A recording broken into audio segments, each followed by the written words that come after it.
Hello မင်္ဂလာပါရှင်ခုကတော့ပအံမျိုးကိုသွားတဲ့ခီးစဉ်လေးဖြစ်ပါတယ်ခုကထိုင်ဦးမျိုးကိုဖြတ်နေတာပါမူးတွေတအားကြီးကိုရွာပြီးတော့မဲနေပါတယ်ခေါင်းကြီးတစ်ခုလည်းမလုံးလဲမဲမှောင်နေပါတယ်ရှင်ဟောခုဆိုလို့ရှိရင်ကြိုက်တူဘက်ကိုရောက်လာပါပြီ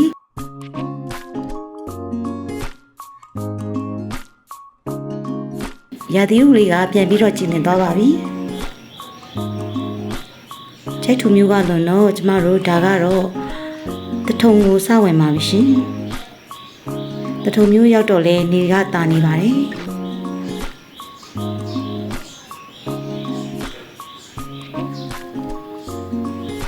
တထုံမျိုးကိုဖြတ်သွားရင်တော့ကျမတို့ရွှေဆိုင်ရန်စီဒီနဲ့ပိဋကတ်သုံးပုံမှတ်တိုင်ကို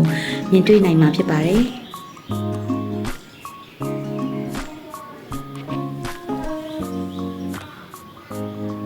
တထုံမျိုးမှာတော့ရှေးဟောင်းအိမ်တွေတော်တော်များတယ်ရှင်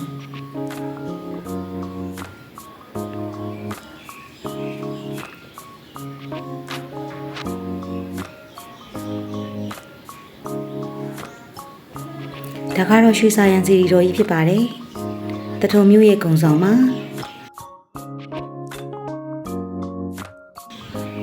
ဒီကနေရှေ့ဆက်ပြောလမ်းလေးကွေးလိုက်ပြီးဆိုရင်ဒါပအံသွားတဲ့လမ်းကိုစတင်မောင်းနေပြီဖြစ်ပါတယ်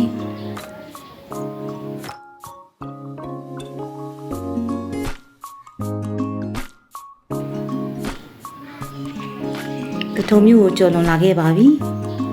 ကျမတို့ဒုံသမီးချောင်းကိုဖြတ်ခဲ့ပါတယ်ဒါဆိုလို့ရှိရင်တော့ကရင်ပြည်နယ်ဧရိယာတွေကိုစတင်ဝင်ရောက်လာပြီဖြစ်ပါတယ်ကဲအခုဆိုရင်ခေါင်းကြီးတစ်ခုလုံးဟာတိမ်နေညို့နေအောင်တွေ့နိုင်မှာဖြစ်ပါတယ်အခုဆိုရင်တန်နေတရားကြီးကိုဖြတ်ကျော်လာပါပြီတန်နေတရားတစ်ဖက်ကမှာတော့မိုးတွေတဲထန်စွာရနေပါတယ်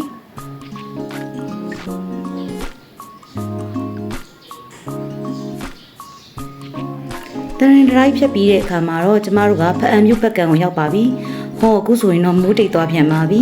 ။ဒါကတော့ကရင်ပြည်နယ်ကိုလာတဲ့ခီးစဉ်ရဲ့အခြေအနေလေးပဲဖြစ်ပါတယ်။မိုးရွာတစ်ခါနေတာတစ်လက်ဒီလိုအခြေအနေနဲ့ဖြတ်သွားရပါတယ်။ဒီလိုအခြေအနေနဲ့ခီးဆက်ရပါတယ်။ကဲအခုအခြေအနေမှာတော့ကောင်းကင်ကြီးကကြည်စင်နေတဲ့ဟိုးဝေးကဇွဲကပင်တောင်ကြီးကိုခက်ပြပြမြင်ရတဲ့ကန်သာယာရှုခင်းကြီးကိုမြင်နိုင်မှာဖြစ်ပါတယ်။ဒါဇွဲကပင်တောင်ကြီးပါ။ဘေးကကြာအင်းတောင်မှာကဲကျမတို့ကရင်ပြည်နယ်ကြီးဘယ်လောက်လာလိုက်လဲရှင်ခုဆိုရင်တငယ်ချင်းတို့လည်းကရင်ပြည်နယ်ကိုသွားတဲ့ခီးစဉ်အကြောင်းလေးတွေကိုရာသီဥတုအနေထားလေးတွေကိုမြင်နိုင်မှာဖြစ်ပါတယ်ဒီလိုအနေထားလေးတွေကိုမြင်နိုင်အောင်လို့မျှဝေပေးခြင်းဖြစ်ပါတယ်နော်ကရင်ပြည်နယ်ကိုခုချိန်လာရင်အရင်လာရဲရှင်ဖိတ်ခေါ်ပါရနော်တဒါ